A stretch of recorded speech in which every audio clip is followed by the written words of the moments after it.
नमस्कार, आप देख रहे हैं सबले बढ़िया। मैं आपके साथ प्रियंका लाल। आइए नजर डालते हैं आज की मुख्य खबरों पर। मुख्यमंत्री भूपेश बघेल की पहल पर समाज कल्याण विभाग द्वारा राज्य स्थापना दिवस से बुजुर्गों, दिव्यांग और तृतीय लिंग समुदाय के लिए हेल्पलाइन नंबर 155326 और टोल फ्री नंबर 1800233889 का संचालन शुरू कर दिया गया है। राज्य भर से बुजुर्ग और दिव्यांग और तृतीय लिंग समुदाय के व्यक्ति प्रतिदिन फोन कर इसका लाभ ले रहे हैं। जानकारी के लिए बता दें कि ऐसे वृद्धजन जो घर में अकेले हों और उनकी संतान प्रदेश के बाहर कार्यरत है, उनके लिए आपात स्थिति में सहायता के लिए प्रदेश में कोई प्रभावी व्यवस्था नहीं थी। इसे देखते हुए मुख्यमंत्री ने 1 अक्टूबर को अंतर्राष्ट्रीय वृद्धजन दिवस के अवसर पर छत्तीसगढ़ में बुजुर्गों के लिए 1 नवंबर राज्य निर्माण दिवस से सियान हेल्पलाइन शुरू करने की घोषणा की थी। हेल्पलाइन और टोल फ्री नंबर के माध्यम से विभागीय योजनाओं की जानकारी के साथ आपातकालीन सेवाएं, परामर्श, शिकायत, पेंशन भुगतान के निराकरण जैसी कई मदद ली जा सकती है।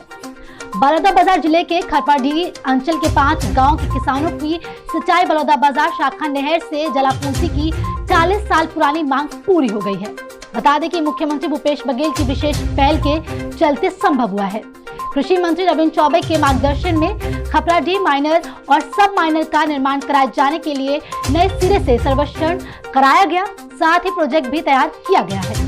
बता दें कि किसानों को 2000 एकड़ में सिंचाई के लिए जलापूर्ति की महत्ता को देखते हुए इसे मंजूरी दी गई है। छत्तीसगढ़ सरकार ने उक्त माइनिंग और सब माइनर के निर्माण के लिए 19,57,44,000 रुपए की प्रशासकीय स्वीकृति भी दी है। खरपाडीह माइनर और सब माइनर के निर्माण की मंजूरी मिलने से अंचल के किसानों और किसान संगठनों ने मुख्यमंत्री कृषि मंत्री का आभार जताया है। राष्ट्रीय आदिवासी नृत्य महोत्सव और राज्योत्सव के समापन समारोह में मुख्य अतिथि के रूप में झारखंड के मुख्यमंत्री हेमंत सोरेन शामिल हुए। समारोह में उन्होंने कहा कि छत्तीसगढ़ के मुख्यमंत्री भूपेश बघेल राज्य में ऐसे वर्ग को आगे बढ़ा रहे हैं जिनका सदियों से शोषण हुआ है। उनकी सरकार आदिवासी, दलित और पिछड़े लोगों को आगे बढ़ाने के साथ ही सबके विकास के लिए कार्य कर रही है। मुझे इस मंच में आकर गौरव महसूस हो रहा है। इसके साथ ही उन्होंने आगे कहा कि छत्तीसगढ़ के मुख्यमंत्री राष्ट्रीय आदिवासी नृत्य महोत्सव के माध्यम से पूरे देश और दुनिया में उन्हें आगे बढ़ाने का काम कर रहे हैं जो सदियों से संघर्ष कर रहे हैं।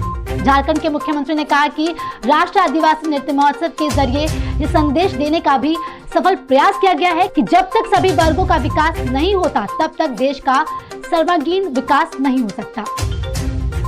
समापन समारोह में विशेष अतिथि के रूप में स्कूल शिक्षा मंत्री डॉक्टर प्रेमसाय सिंह टेकाम, उद्योग मंत्री कवासी लखमा सहित अन्य अधिकारी मौजूद थे। तीसरे राष्ट्रीय आदिवासी नृत्य महोत्सव में देश विदेश के कलाकारों ने एक साथ मंच साझा किया। 3 दिवसीय महोत्सव में बड़ी संख्या में आदिवासी कलाकारों ने अपनी कला और संस्कृति को नृत्य के माध्यम से प्रस्तुत किया। फसल कटाई की श्रेणी में प्रथम स्थान पर छत्तीसगढ़ के कर्मन नृत्य को, दूसरे स्थान पर ओडिशा के डैंसा नृत्य को और तीसरे स्थान पर हिमाचल प्रदेश के गद्दी नृत्य को पुरस्कृत किया गया। तो वहीं विवाह, संस्कार और अन्य श्रेणी में पहला स्थान सिक्किम को, दूसरा स्थान ओडिशा को और तीसरा स्थान झारखंड को मिला। विद्या इतना ही। जल्द लौटते हैं दूसरी खबरों के साथ, तब तक बने रहें सबले बढ़िया के साथ।